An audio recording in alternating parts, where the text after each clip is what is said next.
Salut à toutes et à tous et bienvenue dans cette nouvelle revue de presse. On commence avec cette une de l'équipe, tout pour plaire, en référence à la rencontre entre le PSG et les Jeux Nice en ouverture de la 11e journée de Ligue 1. Le PSG leader va tenter de conforter sa place de leader tandis que Nice va tenter de conserver sa série de 3 matchs sans défaite. Diesel en Ligue 1, turbo en C1 peut-on lire dans le Parisien.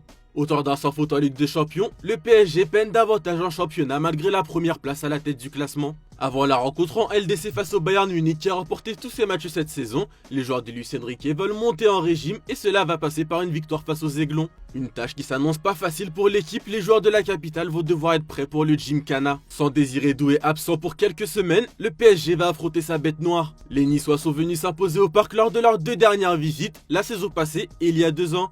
Pour le coach espagnol, cela doit servir de motivation pour ses joueurs. On n'est pas habitué à ce type de résultats à la maison. Aucune équipe n'a ces résultats, ça doit clairement être une motivation. En face, c'est le froid polaire entre Franck Hez et Jonathan Klaus. Alors qu'il s'était entraîné normalement hier, l'international français ne figure pas dans le groupe de son entraîneur pour jouer à Paris. Lors de sa conférence de presse de veille de match, Franck Hez avait estimé que tout était possible concernant son joueur, mais qu'avant de prendre la décision, il voulait en savoir plus sur ses dispositions. J'ai besoin de gens qui soient à 100% sur le plan physique et psychologique, avait-il estimé, laissant entendre que ce n'était pas forcément le cas de son piston droit.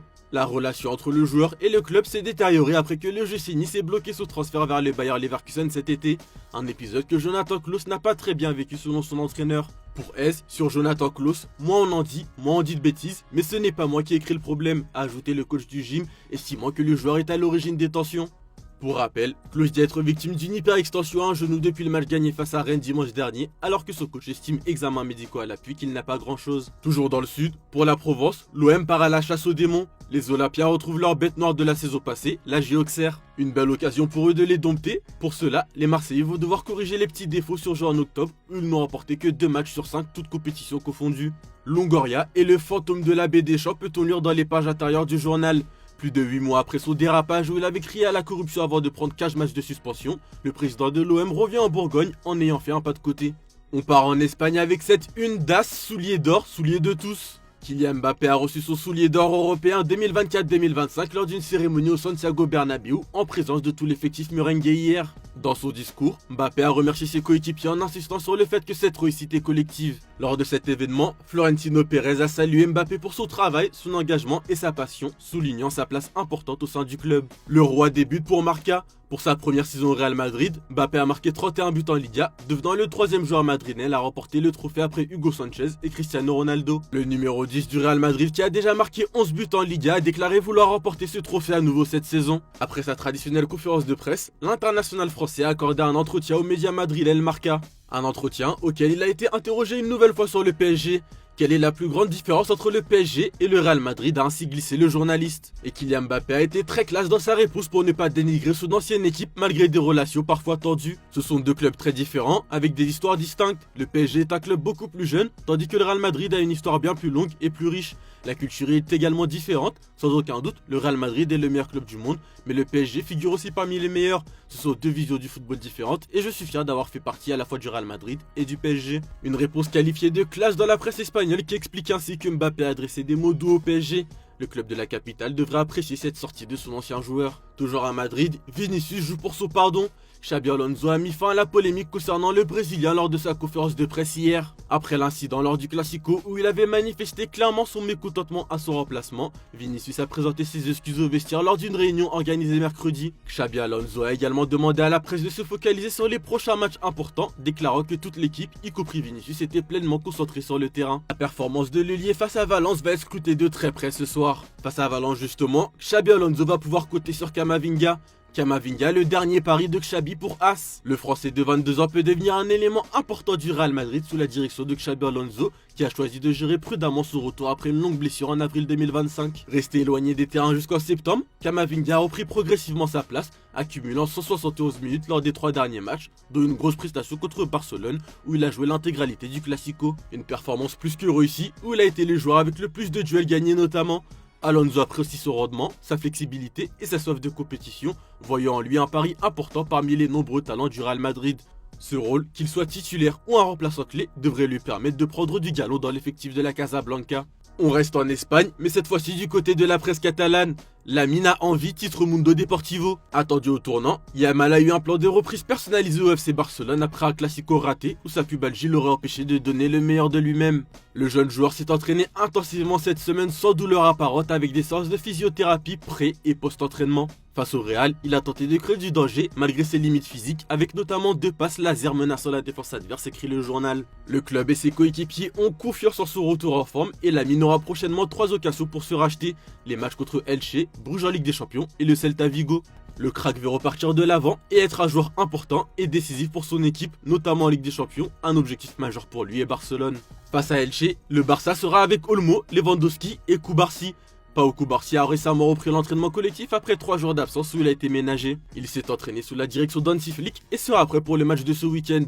Robert Lewandowski et Dani Olmo, également de retour de blessure, se sont entraînés normalement et sont en contention pour être dans le groupe. Plusieurs autres joueurs sont toujours à l'infirmerie, notamment Johan Garcia, Ter Stegen, Rafinha, Pedri, Gavi et Christensen. Cette situation commence d'ailleurs sérieusement à agacer en interne. Les joueurs se plaignent du très faible temps accordé au renforcement musculaire et aux exercices en salle. Plusieurs joueurs ont décidé de ne plus s'entraîner au centre d'entraînement après les séances et préfèrent rentrer chez eux pour poursuivre avec leur propre préparateur physique privé afin d'avoir un suivi plus détaillé et un meilleur accompagnement. Le média catalan RAC 1 explique ainsi que les joueurs ont déjà exprimé leur mécontentement au club, expliquant qu'ils ne comprenaient pas la gestion de la préparation physique. En interne, le club a décidé de désamorcer la polémique, expliquant que le staff, emmené par le préparateur physique Julio Tous, est confiant pour pouvoir remédier à la situation dans un futur proche. Le club a expliqué avoir identifié les manquements et les soucis rapportés par les joueurs et devrait donc les corriger prochainement. Mais pour l'instant, les joueurs grincent des dents et avec l'enchaînement des matchs qui arrivent en plus de la trêve, ils vont devoir tenir le coup. Toujours en Catalogne, Messi ne soutiendra aucun candidat lors des élections à la présidence du club. Les élections sont prévues au printemps 2026, mais la date exacte n'a pas encore été déterminée. Tous les candidats, dont l'actuel président Joan Laporta, cherchent à obtenir le soutien de Lionel Messi, considéré comme la figure la plus aimée et respectée de l'histoire du club. Cependant, Messi, qui a récemment renouvelé son contrat avec l'Inter Miami pour 3 saisons, se concentre principalement sur sa vie en Floride et ne cherche pas à soutenir un candidat. De son côté, Laporta prépare déjà sa candidature pour briguer un nouveau mandat et l'opposition s'organise. La compétition reste encore ouverte. En Angleterre, Arne Slot n'a pas peur de se faire virer, affiche le Daily Mirror.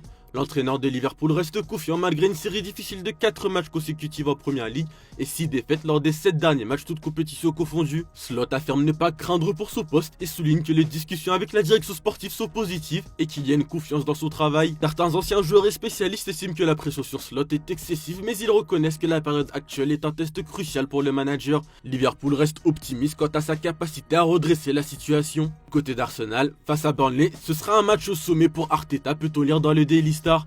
Michael Arteta a mis en garde son équipe sur le risque de sous-estimer Burnley, malgré leur excellente forme et leur position de leader en Première Ligue. L'entraîneur espagnol a expliqué que Burnley est bien préparé et très difficile à battre et a montré de bonnes performances contre des grosses équipes malgré leur statut de promu. Arsenal, invaincu lors de ses 9 dernières visites à Turf Moor, sait que chaque match est un défi. D'autant plus que la Première Ligue est très compétitive cette saison avec de nombreux promus performants. Dans le Manchester Evening News, Amorim revient sur sa première année sur le banc de Manchester United.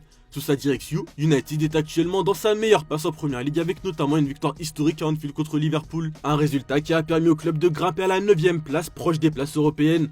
Amorim a pris des décisions importantes concernant sa formation en 3-4-3, la gestion des temps de jeu et l'adaptation de l'équipe à un style de jeu plus direct et intense. On termine ce tour de la presse en Italie avec cette une de la Gazzetta, l'homme en or. Luka Modric, âgé de 40 ans, reste le joueur clé de l'AC Milan en Serie A cette saison. Il touche le plus de ballons, tente et réussit le plus de passes dans la moitié de terrain adverse. Modric a joué 785 minutes cette saison, seulement devancé par un coéquipier et son importance est soulignée par sa contribution aussi bien en phase offensive que défensive, avec de nombreuses interceptions et possessions gagnées. Meilleur joueur du mois de septembre, il est respecté non seulement pour son talent et sa régularité, mais aussi pour son rôle de leader dans l'équipe ainsi que pour s'être adapté à Milan avec sa famille. Du côté du Corriere, je crois en la Juve, affiche le journal. Luciano Spalletti a été nommé entraîneur de la Juventus Turin cette semaine. Son contrat va jusqu'en juin 2026 avec une option de prolongation liée à une qualification en Ligue des Champions. L'Italien croit en la capacité de la Juventus à se mêler à la course au Scudetto malgré une 7ème place. Il insiste sur l'importance de rester humble, concentré et combatif, évoquant déjà des discussions avec les joueurs et le club sur les ambitions, sans parler directement du titre, mais avec l'objectif clair de revenir parmi les meilleurs. Son arrivée marque un tournant pour la Juventus qui cherche à repartir de l'avant après une période difficile sous Igor Tudor. Voilà, c'est tout pour aujourd'hui. Bonne journée à tous, merci de votre fidélité.